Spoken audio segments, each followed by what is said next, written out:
i pyetur, nëse është i mundur një konflikt me Kosovën, ai ka thënë, kështu po e citoj, në këtë moment jo. Ç'do thotë kjo? Kjo do thotë se në një moment tjetër, po, është i mundur. Dhe cili është ai moment? Ai do të ishte një moment i favorshëm ndërkombëtarisht për Serbinë. Nëse krijohet, unë nuk besoj që ai moment do të krijohet kur, dhe se Serbia nuk do ta ketë atë rast, por nuk është hera e parë që ai bën kërcënime të tilla. Edhe në një vizitë në Azerbejxhan me presidentin Aliyev, ai ka thënë pikërisht këtë, që do të presin dhe do të veprojnë siç ka vepruar Azerbejxhani duke marrë Nagorno-Karabakun. Rrjedhimisht, me bindjen time, deklaratat e tij duhet marrë seriozisht, sepse s'duhet harruar edhe një gjë.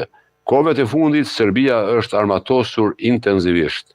Ka shpenzuar miliarda për armatime nga Kina, nga gjitha anët e botës.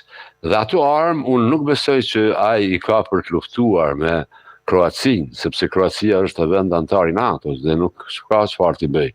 Duaj që këto kërcënime të tij kanë, dhe ky armatim masovik i Serbisë ka të bëjë me Bosnjën dhe Kosovën. Normalisht që besoj shumë që ai do të matet për të bërë një gjë të tillë, sepse megjithatë këtu ende është KFOR-i, pavarësisht cili do të jetë numri i KFOR-it, sepse sot me teknologjitë e reja, ndërhyrja e forcave të NATO-s është e shpejtë.